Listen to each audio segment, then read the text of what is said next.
welcome back and welcome to my weekly update. Today marks 205 days cancer free. Last week I walked 79,385 steps, ate more than 25 pounds of fruits and veggies, and I'm grateful for another day. This week is Easter. So when I was thinking about what I'm grateful for today, I'm going to stick with the obvious answer, which is Jesus, having, ultimately died for my sins and then beat death by raising again. I can't think of anything to be more grateful for. So yeah, that's what I'm grateful for this week. How about you drop a comment and let me know what you're grateful for this week as well. All right. So last week, I talked a little bit about the benefits of sleep and really how important sleep is for health and well-being and a whole bunch of things. This week, I'm going to talk a little bit, and my core topic is going to be about, we know sleep's important, but how do we sleep? If we're struggling to sleep, what's our options? Now, a couple disclaimers here. I don't know that this will work if you have, insomnia, something that's really critical. But they're general ideas that are great for normal people who struggle to sleep that maybe don't have clinical diagnoses. Now, it's also worth noting that even if you do have a clinical diagnosis, nothing on this list is going to be a bad idea for you to try, and it might work. Also, I added a couple links in the comments for some sources as I did my own research. And always do your own research. Don't take my word for it. So this is what I learned this week. So first off, how do we fall asleep? What's the ticket here? Obviously, just being tired and falling asleep is the best way to go. And if that works, then you don't even need this video. If you're getting your 8 hours of sleep and you're just going to bed and everything's good, then no big deal. However, for a lot of us, falling asleep and staying asleep is pretty difficult, and there's some tactics that you might want to use to help sleep better and longer, and make sure you get that quality sleep that we're looking for. So first, I'm going to talk a little bit about sleep aids. Now, in the past, I haven't used any prescription sleep aids, but I did use the antihistamines. And we'll just jump into it. So there's a couple different sleep aids that are out there. There's several, but they kind of fall into a couple categories. So the first ones are the over-the-counter sleep aids, which are antihistamines. These are your Unisums, your little Kirkland sleep aids. And in my experience using them, they can make you fall asleep pretty fast. But if I took the whole pill, the next day I'm dragging. If I can't sleep for the, at least 8 hours, I'm going to be in trouble. And the reason for this is that ultimately it doesn't necessarily give you the quality of sleep. It just gets you to fall asleep. Now we'll talk a little bit about some other sleep aids, but there are some risks associated to it. So obviously, you have the downsides of being tired the next day and things like that. But long-term use, so if you use it regularly, has actually been linked with dementia in older adults and potential stroke risk. Obviously, can impair your alertness and attention and things like that. Ultimately, you're tired sometimes the next day. And then the other thing, and I didn't use them habitually enough, but apparently you can get a tolerance to them to the point where they don't really do much for you. But the biggest problem is it doesn't give you that sleep quality that gives you all the benefits that we talked about last week. A lot of the times you just sleep, but you're not getting necessarily into that deep quality sleep that you want. You're just not awake. So in general, I don't think I'd recommend that. The next one to consider is melatonin. Now, melatonin is an over-the-counter. It's pretty popular. You're starting to see little gummies and things for that. It's a supplement category, which means that they haven't gone in and studied the crap out of it.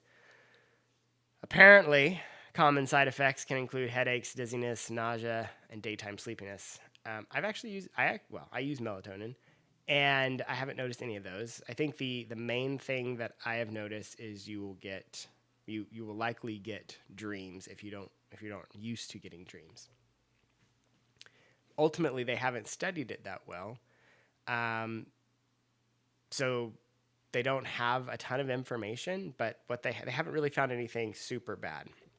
The main thing here is it doesn't really help with insomnia. Like if you're like legit having insomnia, this isn't going to do anything for you. And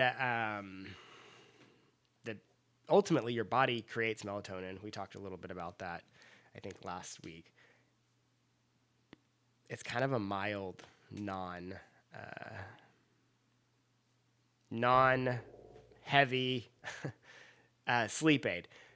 But what it does is it will kickstart your melatonin creation, which is what you've already got in your body. So it can help you fall asleep. It's not going to keep you asleep, but it can be useful if you're trying to just go to sleep really quick. Then there is valerian. I believe I'm pronouncing that right. Do not confuse it with Valerian steel. But this one is, I guess, in the category of melatonin. I never heard of it before I was doing research. But basically, I think the main thing here is it can interact with alcohol, antidepressants, and other sedatives. So there's a potential interaction there. And then ultimately, it hasn't demonstrated an improvement in your quality of sleep necessarily. It's not necessarily consistently adding a lot of value there. Then you got your prescription medications. So your benzodiazepines. And the problem with these here is, one, they're very addictive. There's a high risk of dependence and disruption of your sleep architecture. So obviously, the short-term side effects is you fall asleep, you're going to be drowsy, but you can be confused and have memory problems the next day. Long-term side effects can lead to cognitive impairment. You can have anxiety, depression, and apparently increased risk of falls, especially if you're older. Very addictive, and you can have withdrawal symptoms. But the main thing here is they actually disrupt your sleep architecture. So you get light sleep, but you don't get the deep sleep that actually gives your body a chance to recover. So they're basically worthless. You might need them in some really rare scenario, but it's not something you should be doing regularly. And ultimately become it's like any addiction, any drug addiction, where you're like addicted to it and it gives you no real benefits. Then you have your non-benzodiazepines, hypnotics. They're not any better, right? So these can cause complex sleep behaviors, apparently like sleepwalking and sleep driving with amnesia. Like you do it and then you think you're dreaming, but you're really doing it. Obviously, the short-term side effects can be drowsiness and dizziness and things like that. But it's similar to the benzodiazepines in that it can increase your risk of falls and dependence and withdrawal. You can become addicted to them. And ultimately, it doesn't actually give you the sleep quality, which gives us all the benefits of the prior one, the prior conversations of just like getting good sleep. So ultimately, medication is not the key here, right? And to be fair, we've been sleeping for all of human existence, and we did it without medication for the most part, so it's clearly possible. So what do we do? Well, I got some tactics that are not medication and some things that we should do. Now, full transparency, I don't think you have to do all of these, right? And you may not even need to do any of them if you're getting regular quality sleep. But if you're struggling to get sleep or you're not getting enough sleep, like you're not getting a recommended amount, you're getting 5-6 hours and you're just surviving on, coffee and energy drinks, you really should consider some of these. And the first one here, this is kind of the most obvious one, but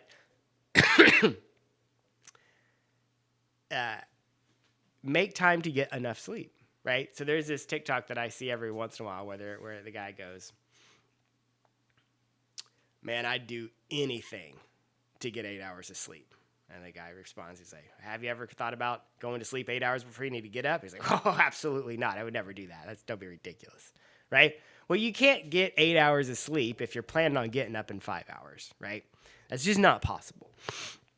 So the first thing you have to do is you have to decide that I'm going to go to sleep at least 8 hours before I have to get up. And so that's just the obvious first one. Now, if that isn't your problem, for many of us, for me and younger people with toddlers, sometimes that can be quite a challenge because you actually want to take advantage of the time where you have freedom. But for other people who don't have that problem, it may not be an issue. But so one is you got to decide you're actually going to get the sleep, and you make the time for the sleep. The other is going to be consistency. So before I had kids in particular, I would get up early during the week because I had to be at work at 6. So I would get up super early. I'd go to sleep kind of at an okay time. I think maybe like 10 or 11. But then on the weekends, I would sleep in, right? I'd maybe drink on the weekends or something, and I would sleep in till 11. That inconsistency of an undersleep, different timing of the day, oversleep at a different time on a different day makes it so I can't get that consistent circadian rhythm tightened up, and I ultimately don't get good sleep, which is what I experienced, right? I was tired during the week, and then I was tired on the weekend. I was always tired, right? The first thing you have to do is you just got to say, this is my time, this is when I'm going to sleep, and you just do it all the time, even weekends. So, steady routine, you prioritize your wake-up time, and you just do it. That is, I think, the best tactic anyone can do. 1, give yourself enough time, and then 2, do the same thing every day. Now, if you're doing that, a couple things to benefit that is you can create a sleep-friendly environment. What does that mean? Well, first off, keep your room cool. We sleep better if we're cool. In Arizona, I feel like with the lower humidity, which is where I live, I don't seem to need it as cool as quote unquote recommendations, but I keep it at like 71 degrees. But when I'm in a humid environment, I find I'm like if I'm in a hotel, I'm like 65, you know? So I think humidity plays a part, but either way, keep your room cool. That will help you sleep. It lowers your body temperature. It helps you fall asleep. You know this. You sleep better when you're cool. Put a blanket on, go to sleep. Make it dark, right? If you've got all these distractions, these lights, the TV's on, you got to get the darkness in at night. And use blackout curtains, maybe a sleep mask. You got to make it dark. That makes a huge difference in telling your body, okay, I got nothing else to do, go to sleep. Eliminate noise, or for some people, and myself in particular, I'm so used to having white noise, like a fan on. That's something that tells my body it's time to go to sleep. When I turn the fan on, it's dark and everything, like, hey, it's time. But if you've got distractions, maybe you live in an apartment, maybe there's other things going on, having something to block out the noise is really important. And then obviously you need a comfortable bed. To some extent, you may not have the money for the best bed. I don't think you need the best bed. I don't sleep on Tempur-Pedic or anything. But you can find pretty comfortable beds for fairly reasonable, and it can make a huge difference. If you're sleeping with a spring in your back, it's going to be harder to sleep. So make your environment conducive to sleep. Okay, so I've never done this, but in my research, you can use relaxation and mindfulness techniques. So these might be more beneficial for someone with insomnia, someone who's just trying to figure out how to go to sleep, and you've really got to get your mind in a brain space of sleep. And so you can practice deep breathing, trying to calm your body, progressive muscle relaxation to ease tension. I don't even know how to do that, but apparently you can practice relaxing each muscle. And then mindfulness, meditation to quiet your mind and reduce stress. So if those are the things that are keeping you from falling asleep, literally taking time, I think the main thing here is taking time in your day to address it is key. Just calm yourself and do it every day. This one, reduce blue light exposure before bed. So this one's hard. This one's really hard, especially like I'm horrible at this, right? Avoid your screens, your phones, your TVs, computers 1 to 2 hours before sleep. Um, Ultimately, that blue light delays the melatonin production, which makes it harder for you to fall asleep and makes it so you don't get as good sleep. Use a blue light filter if you're going to use your phone, and or there's blue light blocking glasses. This is a bit extreme. I probably wouldn't do this unless you were just like really serious about getting the best sleep, which to be fair, you should be, but this one's tough. The main thing here that I think everyone should try to do is avoid active interaction with screens before bed. If you can get rid of them altogether, even better, right? But if that's just too much to ask and you're still getting sleep, I think you're probably okay. But the one thing that you're wanting to do is maybe limit it to just like watching a show. Because they have found that passive interacting with the screen, especially like let's say the room's dark and the show's far away, right? You're not like right in front of it. It doesn't necessarily impact your ability to fall asleep as much as like having your phone right up at your face and you're interacting with it, right? You're playing a game, you're scrolling TikTok, right? So there is different levels of it. And ultimately the best is to get rid of all of it, right? If you want the best sleep, you should. But if you're going to go with levels, maybe just watch a show on the TV. If you're crazy, get it all out of your room. Take the phone. Like if I had insomnia, take my TV out of my room, take my phone out of my room. It's just a dark room, nothing else. Like that's what I'd start with. All right. Manage your stress and anxiety. Now, this is something that you need to do anyway. And if you're always anxious and you always have stress, this is going to have a lot of impacts, and this deserves its own series of videos. But if you can work as kind of calming your mind kind of a approach, some people you can wind down by journaling, meditating. We talked about that a minute ago. Maybe some reading. A big thing that I find is super helpful for me managing my stress is, take walks during the day. So just try to get rid of your stress through the day. Deal with it during the day.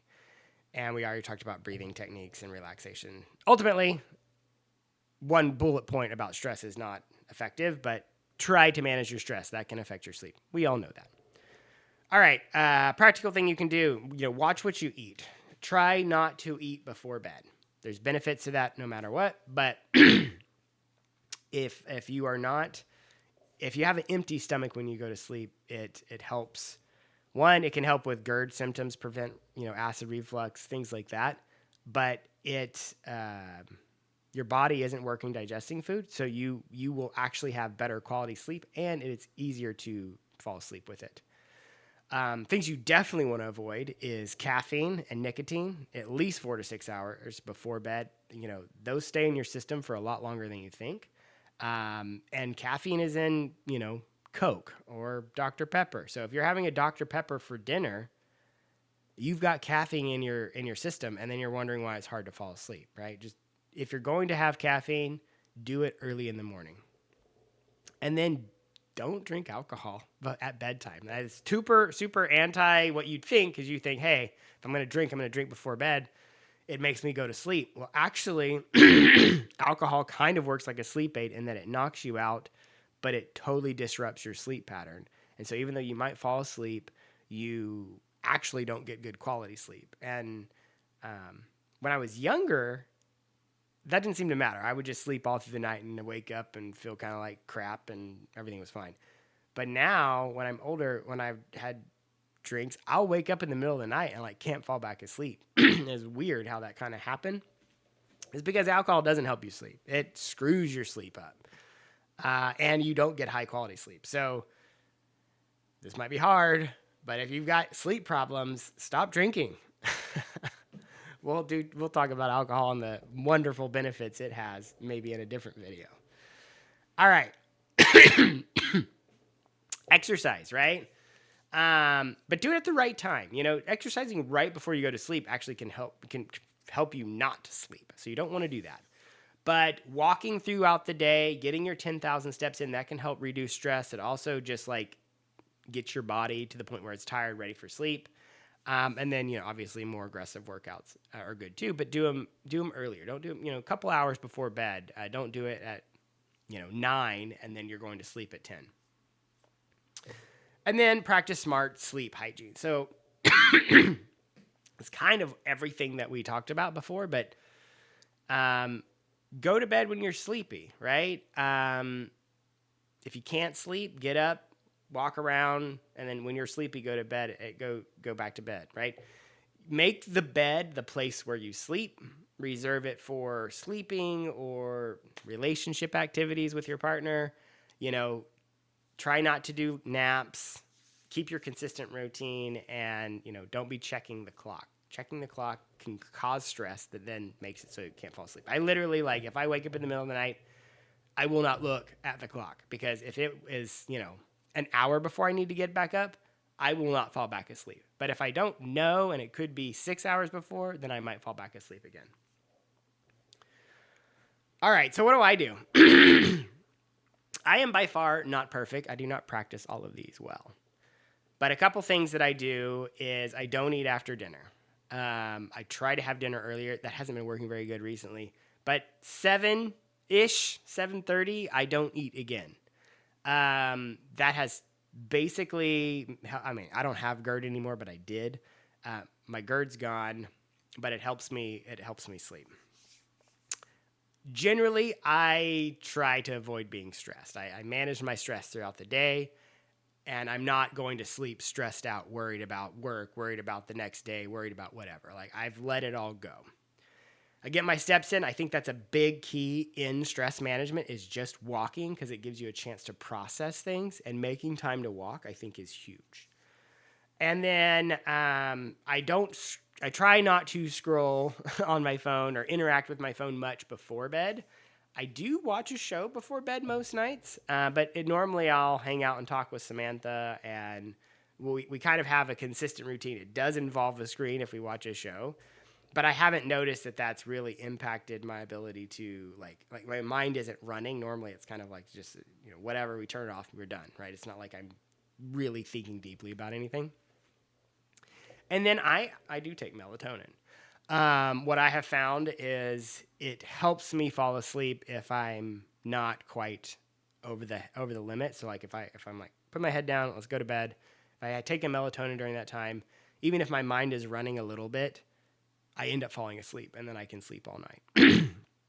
Melatonin, and I might talk a little bit about melatonin in a different video, but melatonin, when it produces naturally in your body, obviously it's part of the sleep process and you get all the benefits of sleeping, but they've linked melatonin with your body killing cancer as well. So I'm embracing melatonin a little bit from that perspective now. It is a little bit speculative, as anything is with supplements, but they have found some linkages there. And ultimately, it helps me fall asleep. All right. Well, that's it for this week. Week's topic. My hot take this week is terror chases were great. Now, if you don't know what I'm talking about, if you had a sibling and you were a boy, you would go and pester your sister or another sibling enough to piss them off, and then they chase you and you run for your life. My son and my daughter are at the point where he will do that to her, and I experience it every so often, and I'm, of course, mad at them for interacting with each other, but he'll do something, and then he's running, and she's chasing him, and you can see the thrill of the chase in Lexi's eyes and the terror and excitement in Levi's eyes. And I know as parents, we can't stand it. But I just remember going back and like the thrill that you get. It is just so great. Anyway, let me know in the comments what you think. If you liked or if you appreciated what I created here, drop me a like. I'd appreciate it. That's it for this week. Thank you so much for watching. God bless. We'll see you next week.